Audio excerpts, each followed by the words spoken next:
Hello dear students, कैसे हैं आप सभी। आई होप आप सभी बहुत अच्छे होंगे। आप सभी का स्वागत है राय स्मार्ट हिंदी यूट्यूब चैनल पर। मैं तरुणा भारद्वाज अब आपको कराऊंगी ज्योग्राफी के ऐसे क्वेश्चंस जो आपको एग्जाम में निश्चित रूप से मिलने वाले हैं, क्योंकि राय स्मार्ट हिंदी यूट्यूब चैनल में सभी टीचर्स आप सबके लिए भाई बहुत मेहनत करते हैं और हर एग्जाम को एनालाइज करते हुए अब तक कैसे क्वेश्चन आए हुए, किन टॉपिक से आए हुए, किस लेवल के आए हुए, हर तरह का हर एंगल से हम एनालाइज करते हैं क्वेश्चंस को, तब हम आपके लिए क्लास रेडी करते हैं। तो हमने ऐसा किया भी है और ऐसा हुआ भी है। देखिए बच्चों, प्लेलिस्ट बनी हुई है हमारी एसएससी एग्जाम 2023-24 में जो भी एग्जाम्स हुए हैं और हमने जो पढ़ाया वो एग्जाम में आए हुए हैं। तो पूरी उम्मीद है इस बार भी जीडी एग्जाम में 2023-24 में भी ऐसा ही होने वाला है। तो पूरी मेहनत से, पूरे जोश के साथ, पूरे ईमानदारी से राय स्मार्ट हिंदी यूट्यूब चैनल के साथ करिए तैयारी और लीजिए इसी बार अपना सिलेक्शन। तो जो भी नए स्टूडेंट है फटाफट से चैनल को सब्सक्राइब कर लेंगे ताकि आपको हर क्लास का नोटिफिकेशन टाइम से रेगुलर मिल जाए। और इतना ही नहीं बच्चों, अभी आप ज्वाइन करेंगे राय स्मार्ट टेलीग्राम चैनल का लिंक भी, क्योंकि वहां पर आपको हर क्लास का नोटिफिकेशन भी जाएगा, क्लास का लिंक जाएगा, हर क्लास के बाद आपको हर क्लास का पीडीएफ भी वहां पर जाएगा, ताकि आपको जो लिखने का कुछ बच्चे नोट्स बनाते हैं तो वो थोड़ा टाइम सेव हो जाए, आपको पीडीएफ इजीली मिल जाए। बस आप समझें तो पूरी अच्छे से समझेंगे और अपने दोस्तों के साथ, फ्रेंड्स के साथ चैनल का लिंक शेयर भी कर दें। और आप तो जानते हैं आज है 23 तारीख और कल 24 तारीख को एसएससी जीडी एग्जाम्स का नोटिफिकेशन आउट होने वाला है। तो ये भी एक बहुत बड़ी खबर है अपने आप में, काफी वैकेंसी निकलने वाली है। तो वैकेंसी का टाइम है, जॉब का टाइम है, बस तैयारी अब अपनी कम मत होने दीजिए, तैयारी भी पूरी बढ़ा दीजिए। जिस तरह से बम्पर वैकेंसीज निकल रही हैं, लगातार वैकेंसीज निकल रही हैं, उसी तरह से तैयारी कीजिए और सारे एग्जाम दीजिए तो आपका सिलेक्शन जरूर निश्चित रूप से होगा, ये हमारा वादा है। तो चलिए पहला क्वेश्चन देखते हैं आप सबके लिए है, दंडकारण्य भाग भारत के किस भाग में स्थित है? In which part of India is Dandakaranya located? अब ये भाग क्यों इंपॉर्टेंट है? ये भी तो इंपॉर्टेंट है ना क्वेश्चन। और किस भाग में है ये भारत के? तो भारत में बच्चों देखिए बहुत सारे माउंटेन्स हैं, प्लेट्यूज है, प्लेन्स हैं, कोस्टल प्लेन है, आइलैंड्स हैं। तो भारत का जो धरातल है, जो सरफेस है, वो एकदम समतल नहीं है। तो वो कहीं पर ऊबड़ है, कहीं पर ऊबड़ खाबड़ है, कहीं पर प्लेन है। तो दंडकारण्य एक पठारी क्षेत्र है। ये क्या है? पठारी क्षेत्र। इस वाले हिस्से में भारत की एक हिस्सा कौन सा हो जाएगा आपका? थोड़ा मध्यवर्ती क्षेत्र, जो मिडल एरिया है उसमें ही आपका दंडकारण्य क्षेत्र। और ये इसलिए फेमस है क्योंकि यहाँ पर भारत में जो जनसंख्या थी उसका पुनर्वास का कार्य शुरू हुआ था। देखिए ऐसा होता ही है, मान लीजिए कोई डिजास्टर आया, कोई भूकंप आया, ज्वालामुखी विस्फोट हुआ, कोई युद्ध हुआ, किसी भी तरह से किसी क्षेत्र की जनसंख्या विस्थापित हो गई, उसका विनाश हो गया या उसका जो आवास था वो पूरी तरह से तहस नहस हो गया, फिर उसको दोबारा से पुनर्स्थापना उसकी की जाती है। तो जनजाति कहीं पर रहते हैं, उस जनजाति को एक स्थान से दूसरे स्थान पर हम स्थापित करते हैं किसी प्रोजेक्ट की वजह से। तो जनसंख्या का पुनर्स्थापना लगातार चलता रहता है। कहीं कहीं पर जनसंख्या का जो मानव आवास है वो उजाड़ हो जाता है, तो फिर उसका दोबारा से हमें स्थापना करनी पड़ती है। तो एक क्वेश्चन आता है कि भारत के किस हिस्से में, किस पठार पर सबसे पहले पुनर्स्थापना शुरू हुई? तो दंडकारण्य क्षेत्र था जहां पर पुनर्स्थापना शुरू हुई जनसंख्या की, और ये क्षेत्र पड़ेगा भारत के मध्यवर्ती क्षेत्र में। चलिए क्वेश्चन है भाई बच्चों आपके लिए, अंडमान निकोबार क्या है? अंडमान निकोबार क्या है बताइए? बंगाल की खाड़ी में 2 द्वीप है। There are 2 islands in the Bay of Bengal. Bengal की खाड़ी में द्वीप समूह है, अरब सागर में द्वीप समूह है, हिंद महासागर में 2 द्वीप समूह है। बहुत ही इजी क्वेश्चन, आप सब जानते हैं अंडमान निकोबार द्वीप समूह के बारे में। लेकिन जब क्वेश्चन की लैंग्वेज आए, ऑप्शन आए, तब उसमें आप क्या करेंगे? ठीक है, तो चलिए जो भारत में बच्चों द्वीप है ना, भारत के जो द्वीप समूह मिलेंगे आपको, इधर है बंगाल की खाड़ी में मिलेंगे, बंगाल की खाड़ी में द्वीप समूह मिलते हैं भारत में। और यहाँ आपके अरब सागर, अरब सागर, और यहाँ पर है ये हिंद महासागर, हिंद महासागर, इंडियन ओशन। एक बात तो आप ये समझ लीजिए, जो अरब सागर है, बंगाल की खाड़ी है, खंबात की खाड़ी है, कच्छ की खाड़ी है, पाक की खाड़ी है, मन्नार की खाड़ी है, ये सभी हिंद महासागर के ही भाग हैं। पूरे विश्व में 5 महासागर हैं। उन 5 महासागरों के छोटे छोटे भाग होते हैं, उसको हम कहीं पर सागर बोलते हैं, कहीं पर खाड़ी। जैसे विश्व की सबसे बड़ी खाड़ी मैक्सिको की खाड़ी। किस महासागर का हिस्सा? अटलांटिक महासागर का हिस्सा। इसी तरह से अरब सागर, बंगाल की खाड़ी, खंबात की खाड़ी, कच्छ की खाड़ी, छोटे छोटे जितने भी सीमांत सागर हैं हिंद महासागर के छोटे भाग हैं ये। तो अंडमान निकोबार द्वीप समूह क्या? बंगाल की खाड़ी में 2 द्वीप? नहीं, ऐसा तो नहीं है। बंगाल की खाड़ी में द्वीप समूह, क्योंकि अब अंडमान और निकोबार की बात आ रही, तो अब बंगाल की खाड़ी में द्वीप समूह, अरब सागर में द्वीप समूह, बिल्कुल भी हिंद महासागर में द्वीप समूह, 2 द्वीप, तो 2 द्वीप भी नहीं है। ये क्या है? बंगाल की खाड़ी में द्वीप समूह है। बंगाल की खाड़ी में क्या आ जाएगा? द्वीप समूह। There are islands in the Bay of Bengal, ठीक है ना। तो यहां पर ये ग्रुप ऑफ आइलैंड्स है, 1 या 2 नहीं है, बहुत सारे द्वीप हैं इसमें। जैसे भारत की जितने भी द्वीप हैं बच्चों ग्रुप में मिलते हैं।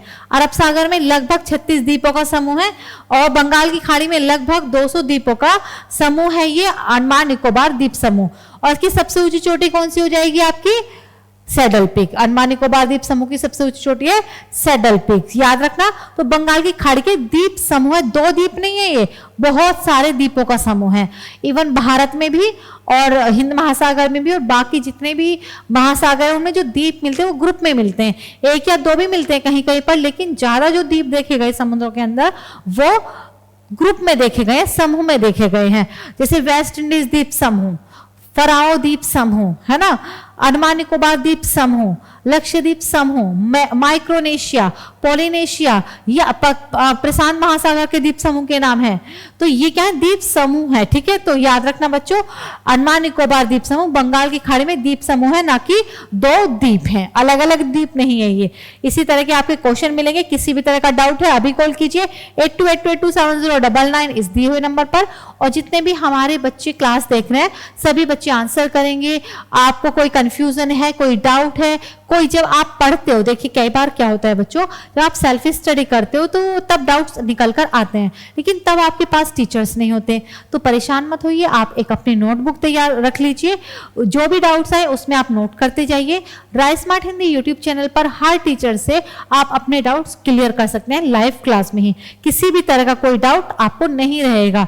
और इसी के साथ साथ अगर आप पर्सनली भी टीचर से डाउट क्लियर करना चाहते हैं तो इस वाले नंबर पर ही, जो है 8282270999, इस नंबर पर भी कॉल करके आप अपने डाउट क्लियर कर सकते हैं। हमारा टेलीग्राम चैनल है, उस पर भी अपने डाउट क्लियर कर सकते हैं। और वैसे तो मुझे पूरी उम्मीद है अगर आप लगातार पढ़ेंगे तो धीरे धीरे आपके डाउट रहने खत्म ही हो जाएंगे। और इतना ही नहीं बच्चों, आपके लिए rice smart Hindi YouTube channel पर हर सब्जेक्ट की, हर एग्जाम की अलग अलग प्लेलिस्ट भी बनी हुई है, तो आप उसमें भी एक साथ अपनी पढ़ाई कर सकते हैं। जैसे जैसे पढ़ाई गई है क्लास J1 से लेकर सीक्वेंस वाइज आपको सारी क्लासेस प्लेलिस्ट में मिल जाएंगी।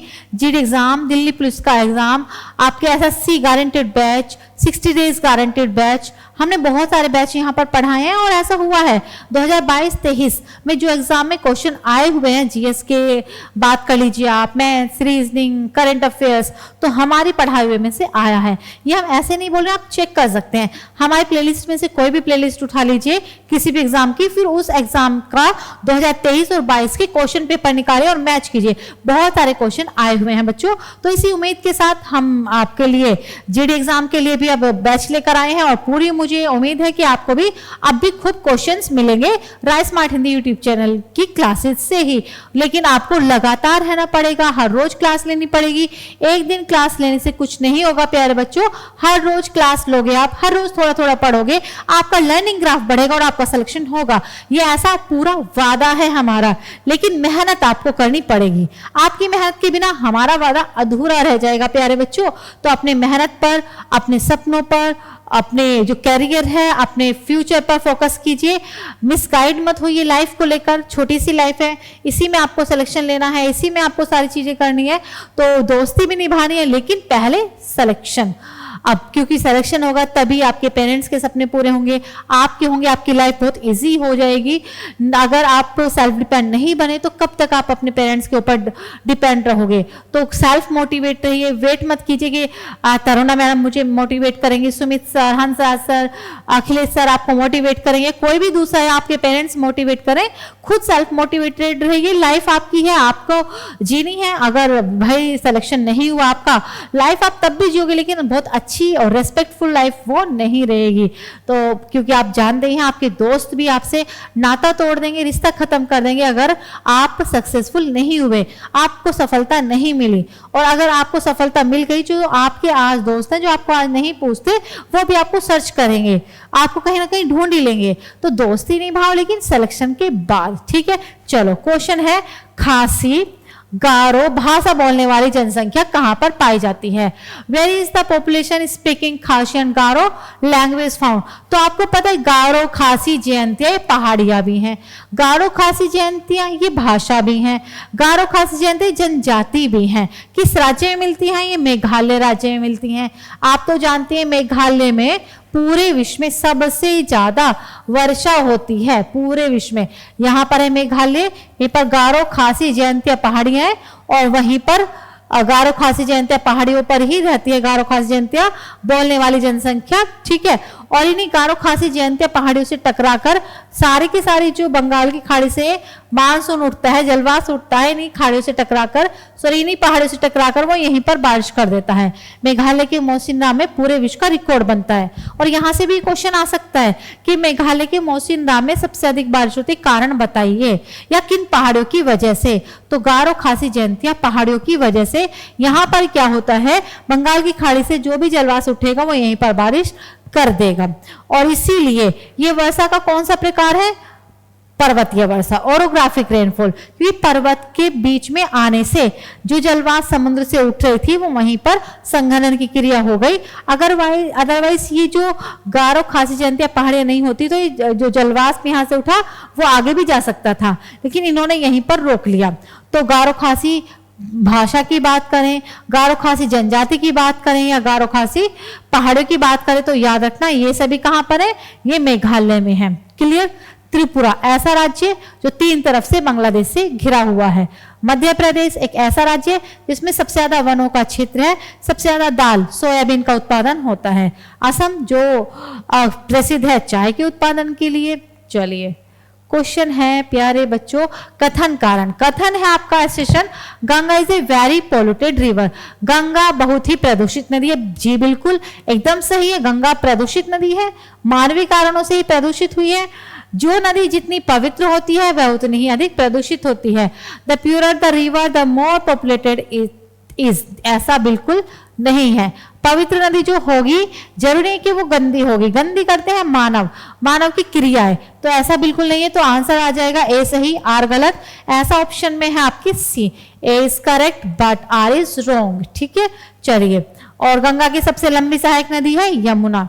तो सभी अपने डाउट्स भी क्लियर करते चाहिए, हम आपके कमेंट्स का आंसर देंगे। और लाइक शेयर सब्सक्राइब तो करना ही है। कल आपके लिए नोटिफिकेशन आउट हो जाएगा जीड एग्जाम्स के लिए, तो भाई इंतजार किस बात का है, तैयारी शुरू कर दीजिए अपनी और सिलेक्शन लीजिए और खुद से वादा करके पूरी ईमानदारी से रात दिन मेहनत कीजिए, लेकिन अपनी सेहत का भी ध्यान रखना है। जो इधर उधर टाइम वेस्ट करते हो ना दोस्तों के साथ सोशल मीडिया पर, वो सेव करो। बाकी अपने लिए ध्यान रखना, अपना एक्सरसाइज भी करनी है, अच्छा खाना भी खाना है, संगीत भी सुनना है। फालतू का जो टाइम आप वेस्ट करते हो तो उसको इन्वेस्ट करना है आपकी पढ़ाई में। सबसे अच्छा जो टाइम का इन्वेस्टमेंट है वो एजुकेशन है, इसका रिटर्न आपको बहुत गुना मिलता है, आप सोच भी नहीं सकते। तो अपना टाइम, आपका फोन, आपकी फोन की बैटरी, आपका इंटरनेट, सारा सब कुछ लगा दीजिए अपनी पढ़ाई में। चलिए क्वेश्चन है, निम्नलिखित में से कौन सी नदी चंबल में नहीं मिलती है? Which of the following river does not meet in Chambal? तो इनमें से चंबल की कौन सी सहायक नदी नहीं है? चंबल नदी तो आपको पता है ना, चंबल नदी किस लिए फेमस है? बहुत गहरे गहरे खड्ड का निर्माण करती है, गड्ढे का निर्माण करती है। चंबल नदी ने पृथ्वी का, धरातल का सबसे ज्यादा अपर्दन किया है, कटाव किया है। तो कई बार क्वेश्चन पूछते हैं कि किस नदी ने सबसे ज्यादा अपर्दन किया है धरातल का, तो वो आपकी चंबल नदी ही है। तो इनमें से कौन सी नदी चंबल की सहायक नदी नहीं है? तो वह आपकी बेतवा, क्योंकि बेतवा नदी तो यमुना की सहायक नदी है। सभी शिप्रा, काली सिंधी, पार्वती ये चंबल की सहायक नदी है। चंबल नदी गहरे गहरे खड्ड के लिए अब जानी जाती है। बहुत ही रिपीटेड सा क्वेश्चन है बच्चों ये भी। चलिए क्वेश्चन है, नर्मदा नदी का उद्गम कहां से होता है? Where does Narmada river originate? तो नर्मदा नदी के बारे में थोड़ा सा पढ़ लीजिए, इंपोर्टेंट है। कोई भी क्वेश्चन आ जाता है नर्मदा नदी, तो नर्मदा नदी निकलती है अमरकंटक पठार, अमरकंटक कंटक। ये क्या है बच्चों? ये प्लेटू है, ये पठार है। और कहां पर गिरती है ये नर्मदा नदी? ये अरब सागर में गिरती है। इधर क्या है आपका? अरब सागर में ये गिरेगी। ये कैसी नदी हो गई? जो पूर्व से निकलती है और पश्चिम की तरफ बहती है। तो याद रखना, ये पूर्व से पश्चिम की तरफ बहने वाली नदी है। और आप तो जानती हैं नर्मदा और ताप्ती नदी वेरी इंपॉर्टेंट है, क्योंकि ये डेल्टा नहीं बनाती। ये क्या करती हैं? ये एस्चुरी बनाती हैं। ये भ्रंश घाटी रिफ्ट वैली से होकर गुजरती हैं। आजकल ये भी वेरी इंपॉर्टेंट क्वेश्चन है। पहले तो ये पूछते थे कि इनमें से कौन सी नदी डेल्टा नहीं बनाती। आजकल ये क्वेश्चन पूछने लगे कि इनमें से कौन सी नदी एस्चुरी बनाती है या ज्वार नदमुख का निर्माण करती है, या कौन सी नदी रिफ्ट वैली भ्रंश घाटी से होकर बहती है। तो याद रखना, नर्मदा नदी अमरकंटक से निकलती है, अरब सागर में गिरती है, पश्चिम से पूर्व की तरफ बहने वाली है, पूर्व से पश्चिम की तरफ बहने वाली है, एस्चुरी बनाती है, भ्रंश घाटी का निर्माण करती है और सतपुड़ा पर्वत के उत्तर में स्थित है। जैसे ही नर्मदा नदी है, इसके नीचे क्या आ जाएगा? ये आपका सतपुड़ा पर्वत, सतपुड़ा पर्वत भी आ जाता है। और सतपुड़ा पर्वत से क्या निकलती है? आपकी ताप्ती नदी। और ताप्ती नदी भी अरब सागर में गिरती है। ये भी डेल्टा नहीं बनाती, ये भी एस्चुरी का निर्माण करती है। तो आंसर बनता है आपका अमरकंटक डी। और कई बार स्टेट का नाम दिया जाता है, स्टेट है आपका एमपी, मध्य प्रदेश से निकलती है, अरब सागर में गिरती है। क्वेश्चन है, निम्नलिखित में से कौन सी नदियां बंगाल की खाड़ी में गिरती हैं? Very easy.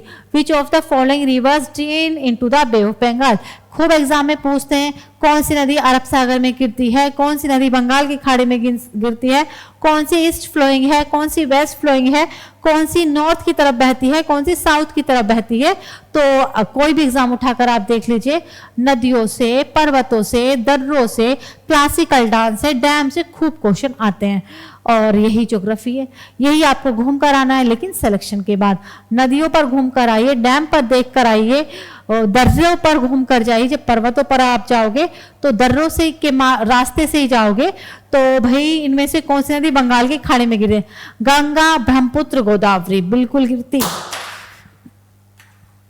गंगा, ब्रह्मपुत्र, गोदावरी बिल्कुल सही है। और लोनी, नर्मदा, ताप्ती तो नहीं गिरती है, बंगाल की खाड़ी में गिरेगी आपकी महानदी, कृष्णा, कावेरी। तो आंसर ए और बी। तो आंसर आ जाएगा आपका डी, क्योंकि सारी गिरती है। गंगा, ब्रह्मपुत्र, गोदावरी भी गिरती है, कृष्णा भी गिरती है, कावेरी भी, महानदी भी। कावेरी दक्षिण भारत की एकमात्र सदाबहार नदी, गोदावरी दक्षिण भारत की सबसे लंबी नदी, ब्रह्मपुत्र नदी प्रायद्वीपीय भारत की सबसे लंबी नदी थी ये, गंगा अब वर्तमान में भारत की लंबी नदी है। और ये आपके कृष्णा महाबलेश्वर से निकलती है, महाराष्ट्र में, बंगाल की खाड़ी में गिरती है, नागार्जुन सागर डैम बना हुआ है इस पर। तो लेकिन लोनी कच्छ की खाड़ी में गिरती है, नर्मदा और ताप्ती अरब सागर में गिरती है। तो आंसर आ जाएगा आपका डी। चलिए क्वेश्चन है बच्चों, वर्ष 2008 में बिहार की कौन सी नदी ने अपना मार्ग परिवर्तन किया एवं आपदा की स्थिति उत्पन्न की? Which river of Bihar changed its course in the year 2008 and created a disaster situation? देखिए, हर एक नदी का अपना एक रास्ता फिक्स होता है, उसी रास्ते पर नदियां फ्लो करेंगी तो वो ठीक है। जब तक नदियों का पानी नदियों के अंदर है और वो निश्चित मार्ग पर फ्लो करती है तो वो सही है। लेकिन जब नदियों का पानी एक रास्ते से दूसरे रास्ते की तरफ बहने लगे, नदी से बाहर निकल जाए और जहां पर मानव बसाव है या जहां पर खेती है, फसल उत्पादन है, वहां उस क्षेत्र में बहने लगे, उसी को हम बोल देते हैं बाढ़। ठीक है। अब जो कोसी नदी है बच्चों, कोसी नदी कहाँ से निकलती है? कोसी नदी नेपाल से निकलती है, नेपाल हिमालय से निकलती है और ये गंगा की सहायक नदी है। किसकी सहायक नदी है? ये गंगा में आकर मिलती है। अब ये कैसी नदी? क्रमहीन नदी है बच्चों। ये कैसी नदी है? क्रमहीन नदी। इसका कोई क्रम ही नहीं है, इसका कोई सीक्वेंस ही नहीं है घूमने का। ये कभी इस रास्ते से जाती है, इस रास्ते से, कभी इस रास्ते से। तो ये सबसे ज्यादा मार्ग परिवर्तन करने वाली नदी है। और जब ये मार्ग परिवर्तन करती है, इसी वजह से बिहार में जो खेतों की फसल उत्पादन है उसमें भी भारी नुकसान पहुंचता है। बिहार में मिट्टी की बात करें तो मिट्टी बच्चों बिहार में अच्छी है, एलुवियम सोइल है बिहार में, जलोढ़ मृदा है। लेकिन इस कोसी नदी की वजह से क्या होता है, वहां पर बाढ़ आ जाती है, खेतों में खड़ी हुई फसलें नष्ट हो जाती हैं और आपदा का कारण बनते हैं, डिजास्टर का कारण बनती हैं। अच्छा, अब हम अगर बात करें, देखिए आपने बहुत सारी क्रांतियां पढ़ी होंगी, लाल क्रांति, पीली क्रांति, नीली क्रांति, हरित क्रांति, गोल्ड क्रांति, बादामी क्रांति, श्वेत क्रांति, बहुत सारी क्रांतियां पढ़ी हैं। लेकिन अब एक आई है क्रांति आपकी अमृत क्रांति। कौन सी क्रांति? अमृत क्रांति। अमृत क्रांति का संबंध किससे है? नदी जोड़ परियोजनाओं से है, रिवर लिंकिंग प्रोजेक्ट से है। अब रिवर लिंकिंग प्रोजेक्ट क्या है? रिवर लिंकिंग प्रोजेक्ट है बच्चों, दो नदियां हैं, एक नदी में बहुत ही ज्यादा पानी है, दूसरी नदी में पानी नहीं है, वो सूखी पड़ी हुई है। ठीक है, तो अगर हम दोनों नदियों को आपस में जोड़ दें तो क्या होगा? जहां पर बाढ़ है, जहां पर बाढ़ है वहां पर बाढ़ नहीं आएगी, और जहां पर सूखा है वहां पर सूखा नहीं आएगा। तो अमृत क्रांति का संबंध है रिवर लिंकिंग प्रोजेक्ट से, नदी जोड़ परियोजनाओं से। ये भी क्वेश्चन है। तो अब हुआ क्या? अगस्त 2019 से जो कोसी नदी है, कोसी नदी का जल बिहार में एक सूखी पड़ी हुई नदी है मेची, तो उसमें जोड़ा जा रहा है। अब ये भी आपके लिए एक इंपॉर्टेंट क्वेश्चन बन सकता है, खूब एग्जाम में रिपीटेड है ये क्वेश्चन और बहुत बार एग्जाम में पूछ लिया गया। कोसी नदी का जल किस नदी में जोड़ा जा रहा है, या किस नदी को बिहार का शोक कहते हैं, कौन सी नदी बिहार में बाढ़ का कारण बनती है, कौन सी नदी बाढ़ की क्रमहीन नदी है, कौन सी नदी आपदा की स्थिति करती है, या इस तरह से भी ईयर भी दे देंगे। तो याद कर लीजिए, कोसी नदी का जल मेची नदी में जोड़ा जा रहा है, किस नदी के द्वारा? किस क्रांति के द्वारा? अमृत क्रांति के द्वारा। तो क्वेश्चन निम्नलिखित में से कुचिकल जलप्रपात की सही ऊंचाई कौन सी है? Which of the following is the correct height of Kunchikal fall? देखिए प्यारे बच्चों, भारत का सबसे ऊंचा जलप्रपात आपने पढ़ा है जोग। जोग को हम बोलते हैं गरसप्पा। महात्मा गांधी, भारत का सबसे ऊंचा जलप्रपात कहां पर है? ये कर्नाटक में। कौन से राज्य में? कर्नाटक। भारत का सबसे ऊंचा जलप्रपात कर्नाटक, कर्नाटक राज्य। नदी की बात करो तो शरावती नदी है, लेकिन अब भारत का ऊंचा जलप्रपात एक और ढूंढ लिया गया है, वह कुचिकल जलप्रपात। अच्छी बात यह है, कुचिकल जलप्रपात भी कहां पर है? कर्नाटक राज्य में। लेकिन नदी की बात करो तो वराही नदी, कर्नाटक राज्य में वराही नदी पर है कुचिकल जलप्रपात। भारत का नया खोजा गया ऊंचा जलप्रपात, new discovered highest waterfall of India. इस तरह करके आपसे क्वेश्चन आएगा। इसकी ऊंचाई की हम बात करो तो इसकी ऊंचाई है 455 मीटर्स। किसमें? किलोमीटर मत याद रखना, 55 मीटर।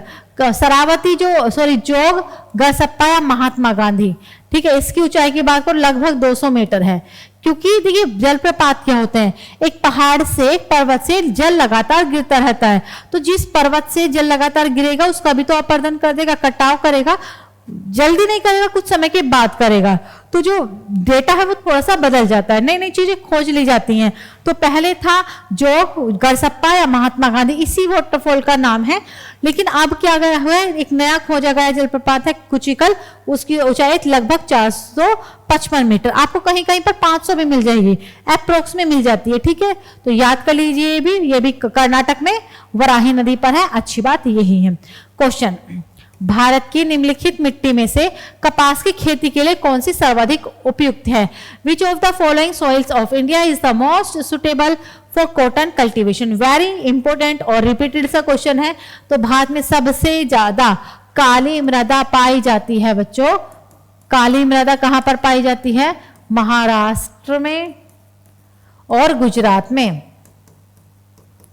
काली मिट्टी को हम रेगुर मृदा भी कहते हैं, रेगुर मृदा भी कहते हैं इसमें, और इसमें सबसे ज्यादा कपास की खेती होती है, इसलिए इसको हम कपासी मृदा भी कहते हैं। जो काली मृदा है इसमें जल धारण करने की क्षमता बहुत अधिक होती है, जल धारण करने की क्षमता बहुत अधिक होती है, एक विशेषता इसकी है। दूसरा क्या है, जो काली मिट्टी होती है जिसको हम रेगुर मृदा कहते हैं, उसमें सूखने पर छोटी छोटी दरारें पड़ जाती हैं। तो जब हम जुताई करते हैं, प्लॉगिंग करते हैं खेतों की, उसमें भी तो हम ऐसे ही करते हैं ताकि वायुमंडल से पोषक तत्व तो हमारी मिट्टी के मृदा के अंदर चले जाएं। तो अब होता क्या है कि इसमें दरारें पड़ जाती हैं छोटी छोटी सूखने पर, इसलिए इसको हम स्वतः जुताई वाली मृदा भी कहते हैं। सेल्फ प्लॉगिंग सोइल भी कहा जाता है काली मृदा को। यह भी इसका वेरी इंपॉर्टेंट क्वेश्चन बनता है।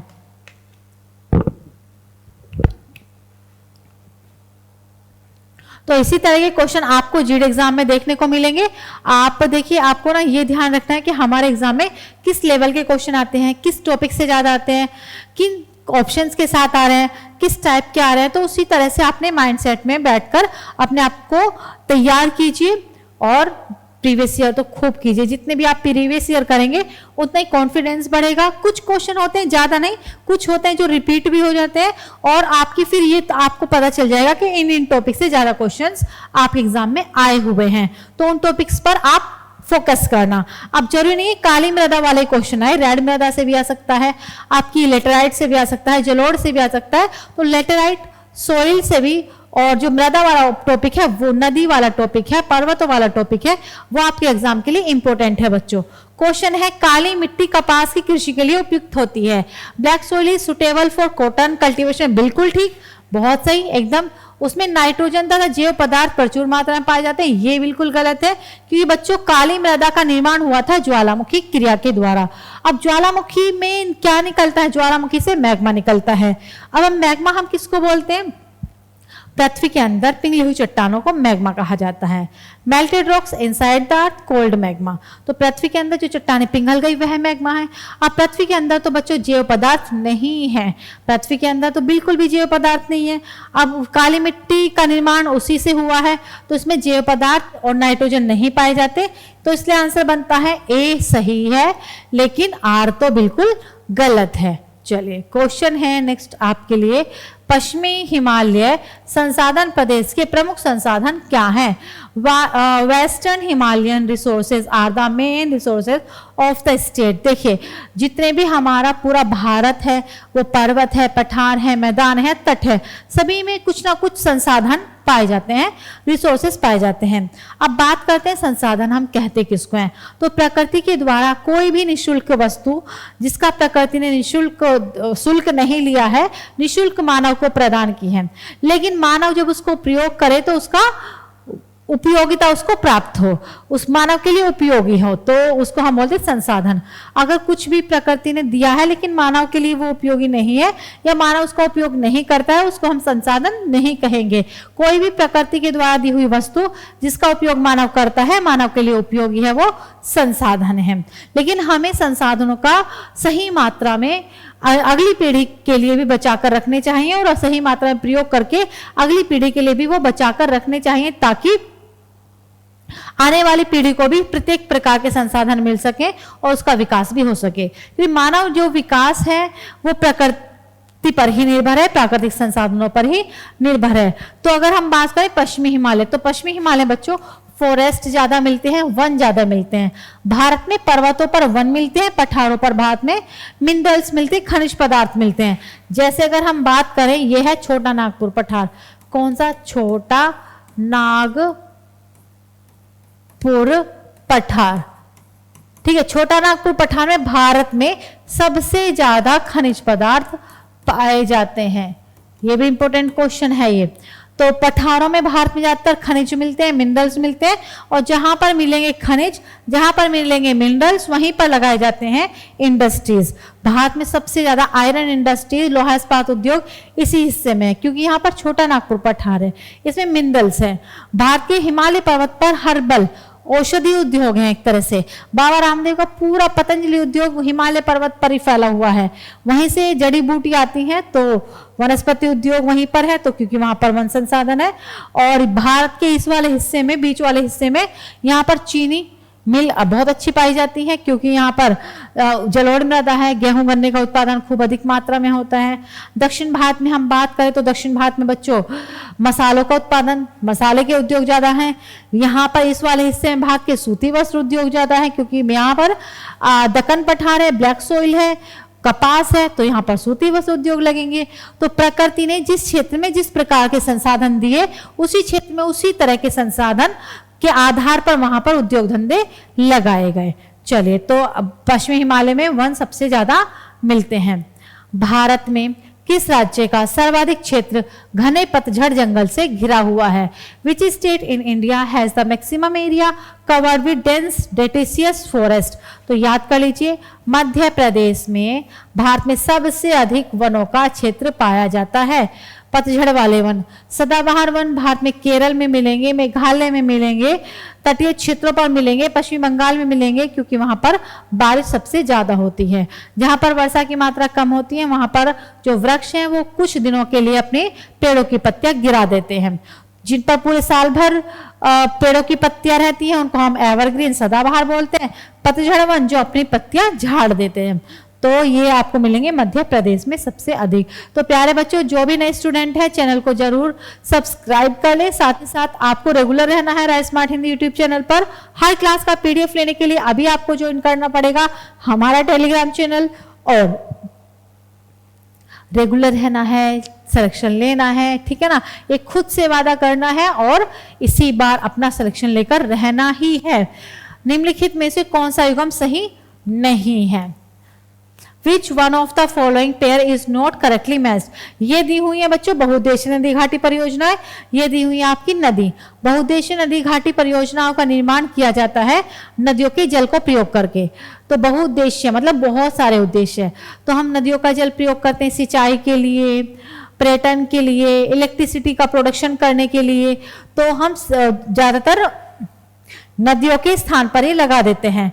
तो अब हम बात करें कौन सी परियोजना कहां पर है। तो दुलहस्ती चिनाब नदी पर बिल्कुल ठीक है। इंदिरा गांधी नहर सतलज नदी बिल्कुल सही। नागार्जुन सागर कावेरी नदी नहीं है, ये है कृष्णा नदी। तो यही अपना आंसर हो जाएगा। आंसर क्या हो जाएगा? नागार्जुन सागर कावेरी नदी पर नहीं है, क्योंकि हमें गलत मैच की पहचान करनी है। तो यह है कृष्णा नदी पर। उकाई परियोजना ताप्ती नदी पर बिल्कुल ठीक। तो ये आंसर नहीं बनता, आंसर हो जाएगा सी। तो ऐसे भी आपको क्वेश्चन मिलेंगे कौन सा मैथ सही है या कौन सा मैथ सही नहीं है। क्वेश्चन, गोविंद बल्लभ सागर स्थित है। गोविंद बल्लभ सागर इज सिचुएटेड। तो गोविंद बल्लभ पंत सागर जो परियोजना है वो उत्तर प्रदेश में है, रिहंद नदी पर, उत्तर प्रदेश में। और यहीं पर है भारत की सबसे बड़ी मानव निर्मित झील भी है। जो बहुउद्देशीय परियोजनाएं हैं उन पर हम झील भी बनाते हैं ताकि पर्यटन के लिए हमें कुछ आय प्राप्त हो सके पर्यटन के द्वारा। और यहीं से हम नहरें निकालते हैं, यहीं पर हम बिजली का उत्पादन करते हैं। तो भारत में सबसे बड़ी कृत्रिम जो है वो है गोविंद बल्लभ पंत सागर, उत्तर प्रदेश में रिहंद नदी पर। नेक्स्ट क्वेश्चन आपके लिए, भारतीय कृषि में निम्न उत्पादकता का कारण क्या है? What is the reason for low productivity in Indian agriculture? तो प्यारे बच्चों, भारत जो कृषि है, भारत की कृषि को मानसून का जुआ भी कहते हैं, क्योंकि कृषि कार्यों के लिए सिंचाई की आवश्यकता पड़ती है। और अगर वर्षा अच्छी हो जाए, वर्षा समय से हो जाए तो फसल उत्पादन होता है। अब जो सिंचाई के साधन हैं वो भारत के प्रत्येक क्षेत्र में अभी विकसित नहीं हुए हैं, क्योंकि धरातल अलग अलग है। तो भारत में कृषि की निम्न उत्पादकता है। तो इसका क्या कारण है? आवश्यकता से अधिक लोगों का कृषि कार्यों में लगे रहना, more people being engaged in the agriculture work than necessary. बिल्कुल ठीक है ये, क्योंकि भारत में लगभग 70% जनसंख्या कृषि कार्यों में ही लगी है, आजीविका के लिए ही, और आजीविका के रूप में कृषि कार्यों में लगी हुई है।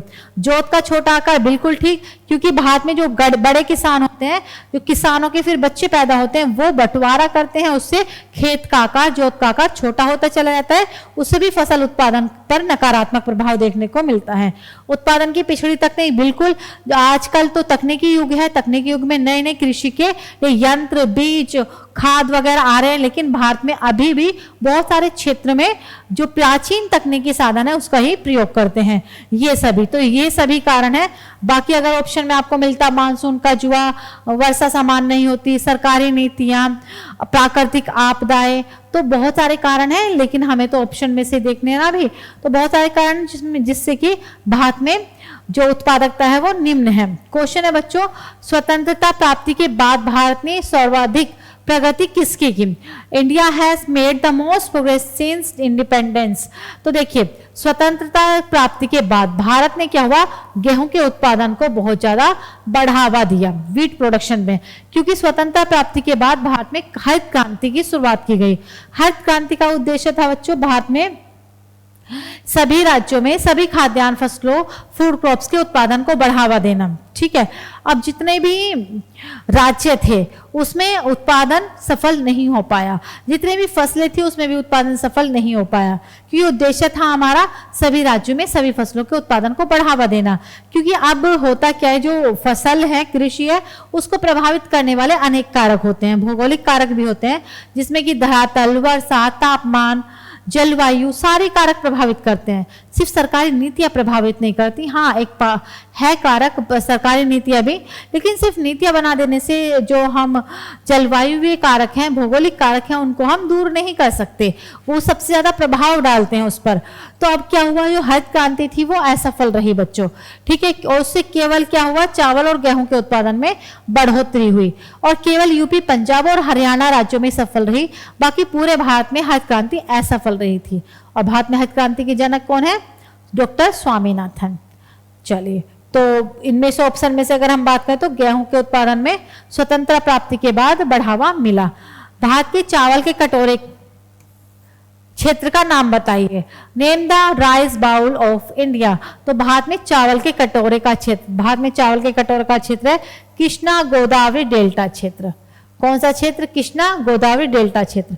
यहाँ पर ये कृष्णा नदी, सॉरी ये गोदावरी नदी है, कृष्णा, तो इसके बीच का जो ये एरिया है, यहाँ पर सबसे ज्यादा चावल का उत्पादन होता है। पूर्वोत्तर क्षेत्र में वन में आपको मिलेंगे सिंधु गंगा मैदान, गेहूं गन्ना चावल मिलेंगे आपको। केरल तमिलनाडु में आपको क्या मिलेगा बताइए फटाफट, केरल तमिलनाडु आंध्र प्रदेश, इनमें मिलेंगे आपको मसाले, मसालों का लौंग, इलायची, काजू, ये सब मिलेंगे आपको। तो नेक्स्ट क्वेश्चन है आप सबके लिए, मूंगा रेशम की एक ऐसी किस्म है जो पूरे विश्व में केवल भारत में ही होती है। Muga is a variety of silk which is found only in India in the whole world. तो देखिए जो रेशम होता है उसकी बहुत सारी किस्में होती हैं। भारत में 4 तरह का लगभग रेशम पाया जाता है, जिसमें जो मूंगा रेशम है एक ऐसा रेशम है जो केवल और केवल भारत में होता है। अब क्वेश्चन बनता है भारत के किस राज्य में, तो वो है आपका असम। असम राज्य में मूंगा रेशम का उत्पादन होता है, केवल असम में और केवल भारत में ही। और असम चाय के उत्पादन के लिए फेमस है, असम डिगबोय के लिए भी फेमस है। असम में विश्व का सबसे बड़ा नदी द्वारा निर्मित द्वीप माजुली भी पाया जाता है। असम में विशाल मैदान का सबसे संकीर्ण और लंबा मैदान भी पाया जाता है। असम का मैदान ब्रह्मपुत्र नदी के द्वारा मिला हुआ है। ब्रह्मपुत्र नदी वहां पर ब्रह्मपुत्र नदी में वहीं उसके बीच में ब्रह्मपुत्र की जो घाटी है, असम घाटी है, उसमें एक द्वीप का भी निर्माण हुआ है, काफी विशाल द्वीप है, उसका भी निर्माण हुआ है। तो इस तरह के आपको क्वेश्चन मिलेंगे भाई बच्चों, सभी आंसर करेंगे। आपको आंसर आ रहे हैं तो आप आंसर कीजिए, नहीं आ रहे कोई डाउट है तो वो कमेंट में कीजिए। क्लास आपको समझ में आ रही है, क्वेश्चन समझ में आ रहा है, कोई डाउट है तो वो भी पूछिए। और इसके लिए आप यहाँ भी पूछ सकते हैं, चैट बॉक्स में भी पूछ सकते हैं, हमारे नंबर पर भी पूछ सकते हैं, टेलीग्राम चैनल पर भी पूछ सकते हैं। तो क्वेश्चन है, भारत अपनी आवश्यकता से अधिक उत्पादन इनमें से किसका करता है? India produce more than it's requirements. तो आपको पता है भारत खुद भी चाय का सबसे बड़ा उपभोक्ता है और भारत में चाय का खूब अधिक मात्रा में उत्पादन होता है असम राज्य में, जबकि कॉफी का होता है कर्नाटक राज्य में। और भारत की जो विदेशों में भारत की जो चाय है वो विदेशों में टेस्ट के लिए, स्वाद के लिए बहुत ही ज्यादा फेमस है। भारत की चाय निर्यात भी होती है और भारत की चाय का उपभोग भी बड़े स्तर पर होता है। अनाज को, पेट्रोकेमिकल, इन सबका तो ज्यादातर भारत आयात ही करता है, इंपोर्ट ही करता है।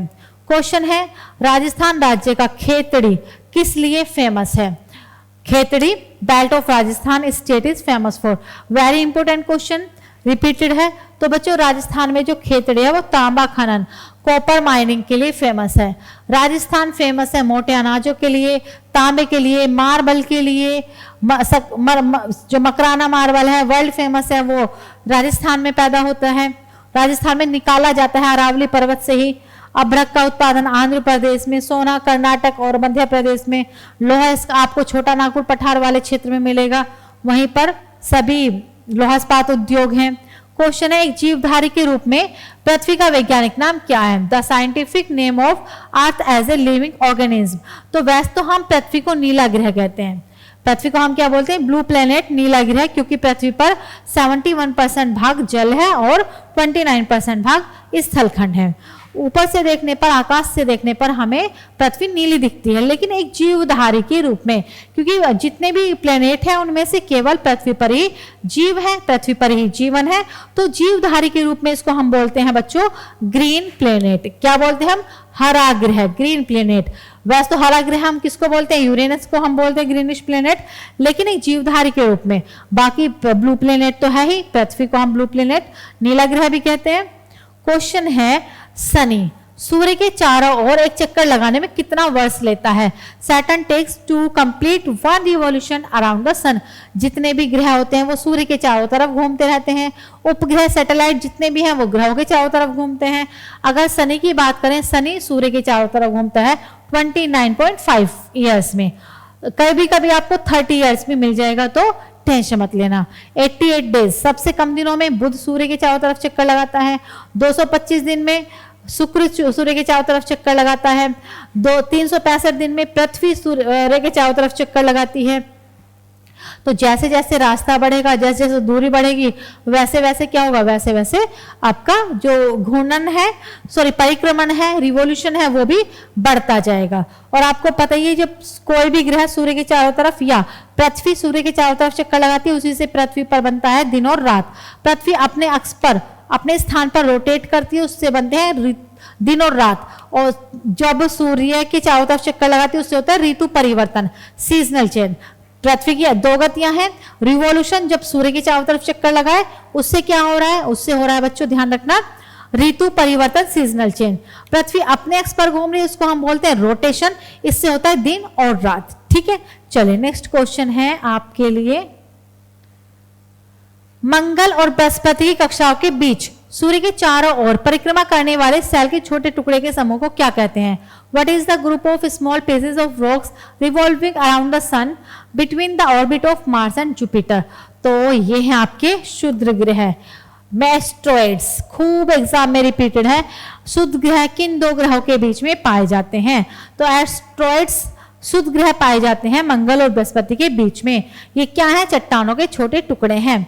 इनकी संख्या निश्चित नहीं है, कभी ये 2 लाख तक पहुंच जाते हैं, कभी ये 40,000 तक आ जाएंगे। ये बर्फ के ठोस पिंड भी है, चट्टाने भी हैं, ये बनते भी रहते हैं, बिगड़ते भी रहते हैं, और केवल मंगल और जुपिटर, मार्स और जुपिटर के बीच में मिलेंगे। ये पूरे सौरमंडल में और कहीं आपको देखने को नहीं मिलेंगे। उल्का पिंड क्या है? उल्का क्या है? तीव्र गति से चलता तारा। The fraction of matters that enters the Earth's atmosphere from the outer space, parts of constellation Tellus comets. तो प्यारे बच्चों, उल्का पिंड क्या है? ब्रह्मांड में बहुत सारे ठोस पिंड हैं। जब ब्रह्मांड के बहुत सारे ठोस पिंड पृथ्वी के वायुमंडल में एंट्री करते हैं, तो उसको हम बोलते हैं उल्का पिंड। और ये किसके बने हुए होते हैं? ये लोहे के बने हुए होते हैं। ज्यादातर मात्रा इनमें किसके? लोहे के बने हुए होंगे। जब तक ये यूनिवर्स में है तब तक इनका कोई नाम नहीं है, उल्का पिंड। लेकिन जैसे ही ये पृथ्वी के वायुमंडल में प्रवेश करेंगे और ये वहां पर जलकर नष्ट होने लगते हैं। और कभी कभी जो बहुत बड़ा उल्का पिंड होता है तो ये पृथ्वी पर गिर भी जाते हैं, जैसे महाराष्ट्र वाले स्थान पर गिरा था, जिससे जहां पर ये गिरा वहां पर लोनार झील का भी निर्माण हुआ है। तो उल्का पिंड है ब्रह्मांड के ठोस भाग जो पृथ्वी के वायुमंडल में प्रवेश करते हैं। तो ये थी बच्चों आपकी आज की क्लास। इंतजार आपका हुआ खत्म, क्योंकि कल 24 नवंबर को आने वाला है जीडी एग्जाम का नोटिफिकेशन। बहुत सारी वैकेंसियां हैं, तो सभी वैकेंसी, खूब सारी वैकेंसी है, तो बच्चों खूब सारी वैकेंसी है, तो इसीलिए आपका भी हौसला बढ़ता है कि अब तो नंबर आ ही जाएगा। वैसे तो आपको एक ही सीट की जरूरत होती है, लेकिन फिर भी कहीं ना कहीं पॉजिटिव साइन है कि काफी वैकेंसियां हैं।